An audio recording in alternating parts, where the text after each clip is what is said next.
The computer screen flickered in a dark room, illuminated only by the cold glow of the monitor. An old video, recorded in poor quality, began to play. It was an interview from the 2000s, and the face of P. Diddy, still young, appeared on the screen. He was sitting on a leather couch, surrounded by microphones and cameras, while the interviewer asked routine questions about his career. But suddenly, something changed. "And Michael Jackson?" asked the interviewer, almost as a joke. "You two work together, right?" P. Diddy hesitated for a moment, as if struggling with an internal decision. His eyes fixed on the camera, and he leaned forward with a serious expression. "There's something Michael entrusted to me," he said, lowering his voice almost to a whisper. "Something the world isn't ready to hear." The image froze there, with Diddy's face in close-up, his eyes filled with mystery. The video was paused, and the screen went dark. In the present, in a luxurious studio in Los Angeles, P. Diddy looked at the same recording, projected on a wall. He was older now, with lines of worry marking his face. Beside him, a music producer named Marcus watched in silence, trying to decipher Diddy's expression. "You never explained what you meant by that." Marcus finally broke the silence, pointing. At the screen, Diddy took a deep breath, as if carrying a huge weight. "Michael and we had a project, something that never saw the light of day, a song." Marcus frowned. "A song? Why wasn't it released?" Diddy looked at him, and for a moment, it seemed like he wouldn't answer. But then he spoke, with a deep and meaningful voice, because this song wasn't just a song, it was a message, and Michael told me that if it were revealed, it would change everything. The studio fell silent. Only the distant hum of the equipment broke the heavy air. Marcus felt a chill run down his spine. He didn't know what it meant, but one thing was certain. He needed to hear more. "Where is this song now?" he asked, almost involuntarily. Diddy looked at him, and for the first time, Marcus saw something he had never seen on the star's face. Fear. "It's in a safe place," he replied, "but maybe it's time to bring it to light." The scene shifted to a rainy night in Los Angeles. Diddy was alone in a car, driving on deserted roads. He stopped in front of an old building with a faded sign that read, "Secure Storage." He got out of the car, holding an old key, and looked at the building as if he were about to open a door that shouldn't be opened. As he walked toward the entrance, the camera focused on his face, illuminated only by the faint light of a street lamp. He whispered to himself, almost like a prayer, "Michael, I hope you know what you're doing." And then the screen went dark. The storage building was darker inside than Diddy had imagined. The fluorescent lights flickered irregularly, casting strange shadows on the concrete walls. He walked through the narrow corridors, passing rows of locked units, until he reached number 217. The metal plate was rusted, and the lock creaked as he inserted the key. Inside the unit, there were boxes stacked to the ceiling, covered in a thick layer of dust. Diddy knew exactly what he was looking for.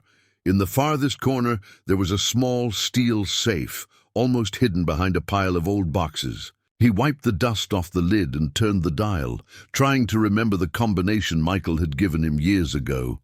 Click. The safe opened with a metallic sound, revealing a single object, a cassette tape in a transparent plastic case. Diddy picked it up carefully, as if holding something fragile and dangerous at the same time. The tape had no label, just a small handwritten tag with the initials MJ. He returned to the car, with the tape securely tucked in his pocket. The rain had stopped, but the sky was still heavy with dark clouds. Diddy turned on the radio, but turned it off immediately when he realized it was playing an old Michael Jackson song. It seemed like a sign, or perhaps a disturbing coincidence. In the studio, Marcus waited impatiently. When Diddy entered, he could barely hide his curiosity. "Did you find it?" asked Marcus, almost breathless. Diddy didn't answer. Instead, he placed the tape in an old cassette player he had prepared. The The equipment looked fragile, but it worked. He pressed the play button, and for a moment there was only silence. Then a soft melody began to play. It was a slow song with a melancholic piano and a subtle beat. Michael Jackson's voice emerged, smooth and powerful, singing words that seemed loaded with hidden meaning. They dance in the shadows where the light never reaches, secrets kept in hearts that don't bleed. Marcus was paralyzed. The song was hypnotic, but there was something about it that made him uncomfortable. It was as if every note carried an invisible weight, a feeling that something was wrong. "What does this mean?" he asked, not taking his eyes off the cassette player. Diddy shook his head. "I'm not sure, but Michael told me this song was a message, something he couldn't say openly." The song continued, but Diddy stopped the player before they could hear more. He looked at Marcus with a serious expression. "There's more," he said. "At the end of the tape, there's a message recorded by Michael, something he asked me to listen to only when I was ready." Marcus felt a chill run down his spine. "And are you ready?" Diddy hesitated. He looked at the tape as if struggling with an internal decision. Finally, he replied, "I guess I don't have a choice." He pressed the play button again, but this time he fast-forwarded the tape to the end. There was a brief silence, and then Michael Jackson's voice emerged, low and grave, like a whisper from beyond. "If you're hearing this, it's because the time has come. They know what I know, and now you know too. Be careful, Diddy. They will never let this rest." The recording ended abruptly, leaving the two men in silence. Marcus looked at Diddy, waiting for an explanation, but the star seemed just as confused as he was. "Who are they?" Marcus finally asked. Diddy didn't answer. He just looked at the tape with an expression that mixed fear and determination. "We need to find out," he said finally. "But we have to be careful. If what Michael said is true, we're dealing with something much bigger than we imagined." The scene ended with the two men looking at the tape, while the melody of Michael Jackson's unreleased song echoed in their minds, like a warning that couldn't be ignored. The studio was immersed in a tense atmosphere. Diddy and Marcus had spent the entire night analyzing the tape, listening to every note, every word, trying to decipher what Michael Jackson was trying to communicate. The song, now familiar, still carried an inexplicable weight, as if each repetition revealed a new layer of mystery. "We need help," Marcus finally said, breaking the silence. "Someone who understands subliminal messages or codes in music." Diddy nodded in agreement. He already had a name in mind, Dr. Elena Torres, an expert in audio and frequency analysis who had worked on cases involving secret recordings and hidden messages. She was discreet and reliable, exactly what they needed.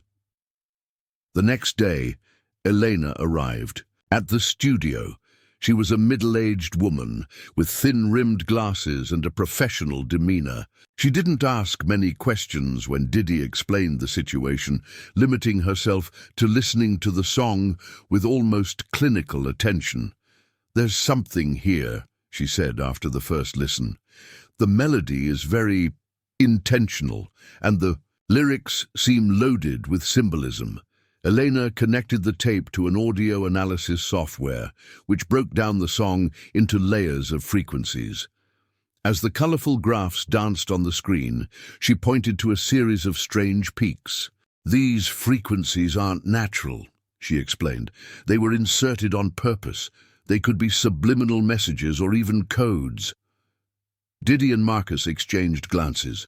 The idea that Michael Jackson had encoded something in the song was both fascinating and terrifying. "Can you decipher it?" asked Diddy. Elena hesitated. "I'll try, but it might take some time." While Elena worked, Diddy and Marcus began to investigate the context of the song. They knew Michael had recorded the tape in the late 90s, during a turbulent period of his life.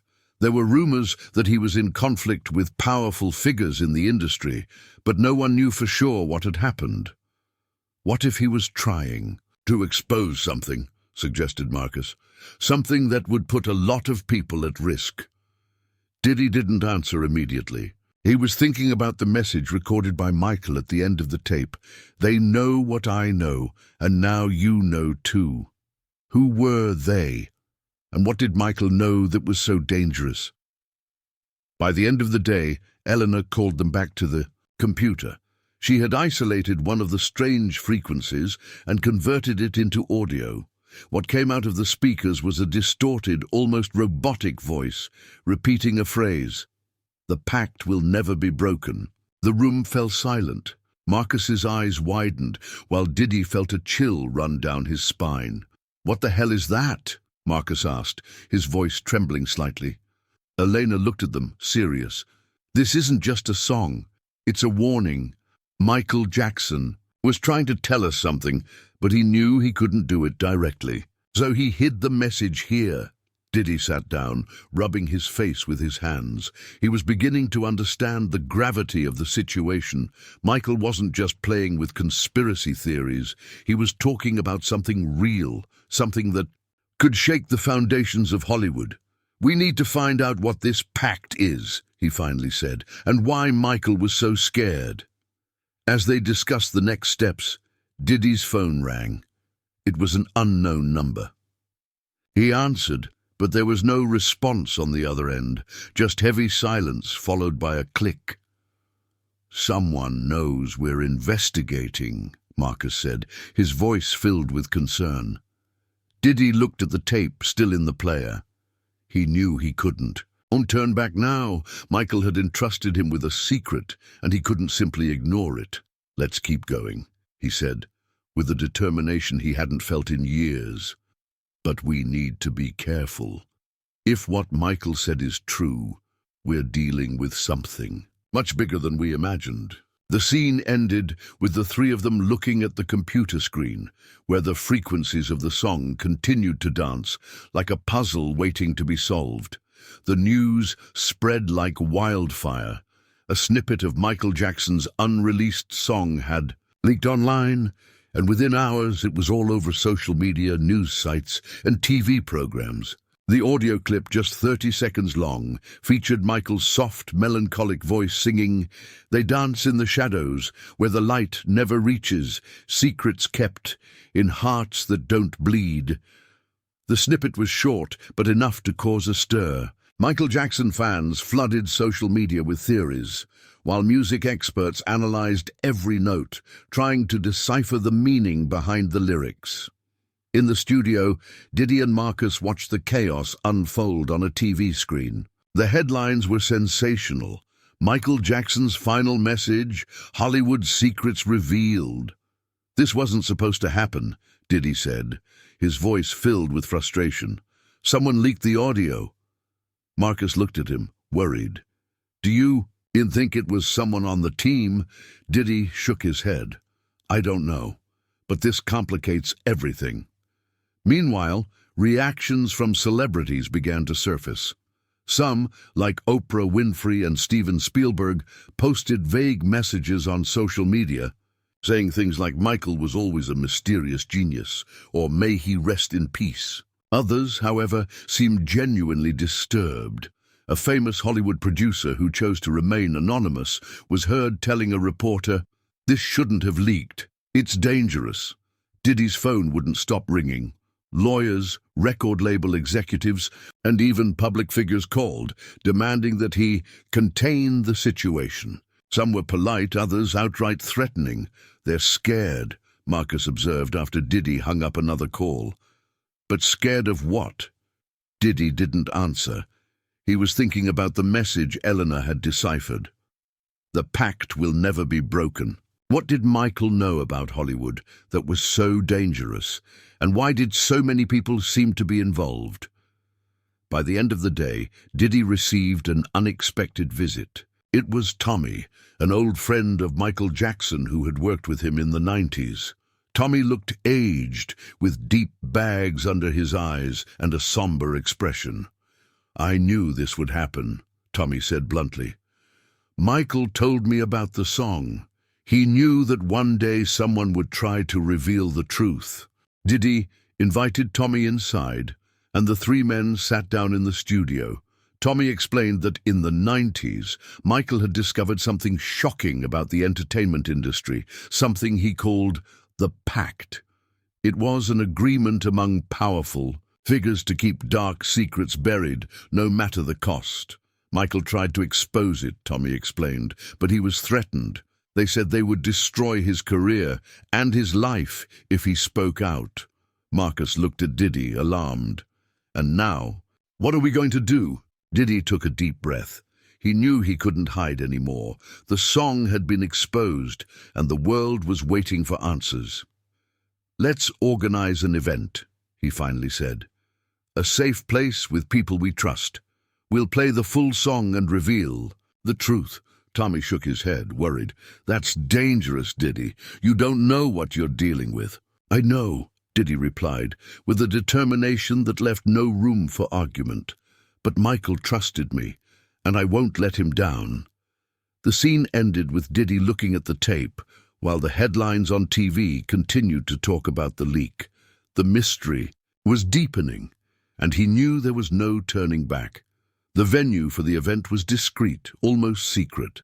A small theater in the heart of Los Angeles, closed to the public for years. Diddy had chosen the location carefully, ensuring that only trusted individuals were present. The guest list was short: producers, musicians, and a few selected journalists. But the atmosphere was heavy, as if everyone knew they were about to witness something historic. Diddy was backstage, looking at the tape in his hands. He still wasn't sure if he was doing the right thing, but he knew he couldn't delay any longer. Michael Jackson had trusted him, and he couldn't fail. Marcus approached, his expression tense. "Everything's ready, but are you sure you want to do this?" Diddy looked at him, with a determination that left no room for doubt. "Michael doesn't deserve to have his secret die with him. The world needs to know." He walked onto the stage, where an old cassette player had been set up. The audience fell silent, expectant, as Diddy addressed the microphone. "Thank you all for being here," he began, his voice echoing through the theater. "What you're about to hear is something Michael Jackson created many years ago, but it was never released. He entrusted me with this song, promising that one day the world would be ready to hear it. I think that day has come." He placed the tape in the player and pressed play. The song began softly, with a melancholic piano filling the theater. "Michael." Jackson's voice emerged, smooth and powerful, singing words that seemed loaded with hidden meaning. "They dance in the shadows, where the light never reaches. Secrets kept in hearts that don't bleed. The pact will never be broken, but the truth will never die." The audience was hypnotized. The melody was beautiful, but there was something about it that made everyone uncomfortable. It was as if the song was revealing something that shouldn't be heard. Midway through the song, something strange happened. The melody shifted, becoming darker, almost threatening.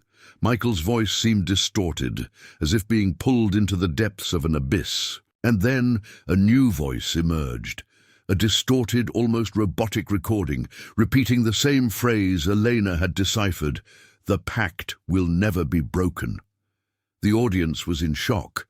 Some people began to whisper, while others seemed genuinely frightened.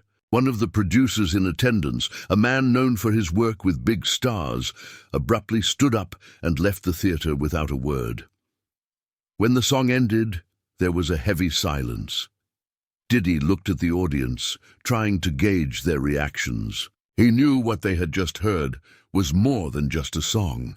It was an accusation, a warning, a secret Michael Jackson had carried for years. "This song," he said, breaking the silence, "is a message. Michael was trying to tell us something, but he knew he couldn't do it directly.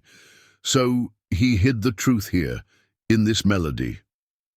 He paused, looking at the faces in the audience. Some seemed curious, others clearly uncomfortable. I don't know everything Michael knew," he continued, "but I know he was scared. He knew there were powerful people trying to silence him. And now, this song is here, for everyone to hear." The audience began to react. Some applauded, while others seemed eager to leave as quickly as possible. Diddy knew the event had achieved its goal. The song had been revealed, and Michael Jackson's secret was finally exposed. But as he stepped off the stage, a sense of unease washed over him. He looked at Marcus, who seemed just as worried as he was. "This isn't over," Marcus whispered. "You know that, right?" Diddy shook his head. He knew the song was just the beginning. What came next would be much more dangerous. The scene ended with Diddy looking at the cassette player, while the melody of Michael Jackson's unreleased song echoed in his mind, like a warning that couldn't be ignored. In the days following the event, Hollywood descended into silent chaos. Michael Jackson's unreleased song was the only topic on social media, with conspiracy theories popping up every minute. Some claimed the song was an exposé on power abuses in the entertainment industry. Others believed it was a coded message about something much larger, something involving powerful figures beyond Hollywood. Diddy, however, was far from the spotlight. After the event, he had disappeared. His phone was off, and no one, not even Marcus, knew where he was. Rumors began to circulate. Some said he had fled the country. Others that he was in hiding, fearing for his life. Marcus tried to stay calm, but the pressure was unbearable. He received anonymous calls, threatening emails, and even visits from people he didn't know, asking about the tape. The message was clear: let it go. Meanwhile, the song continued to echo.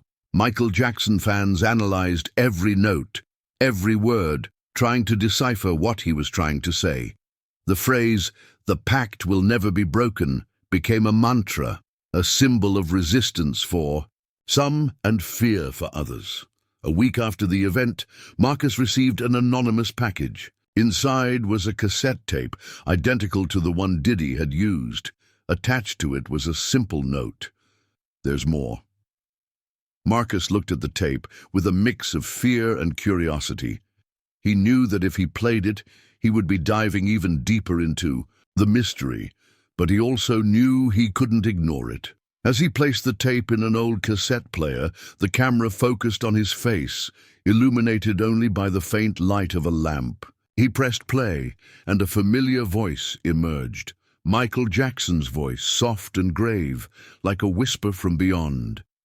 "If you're hearing this, it's because the time has come. They know what I know, and now you know too. Be careful, Marcus. They will never let this rest." The screen went dark, leaving only the sound of the tape spinning in the player. So guys, what do you think of this incredible revelation? Did Michael Jackson really plan all of this, or was it just a twist of fate? Let us know in the comments what you thought of this amazing story. Don't forget to like, share, and subscribe to the channel for more stories like this. Until next time, and remember, Michael Jackson's light continues to shine, and his legacy will never be forgotten.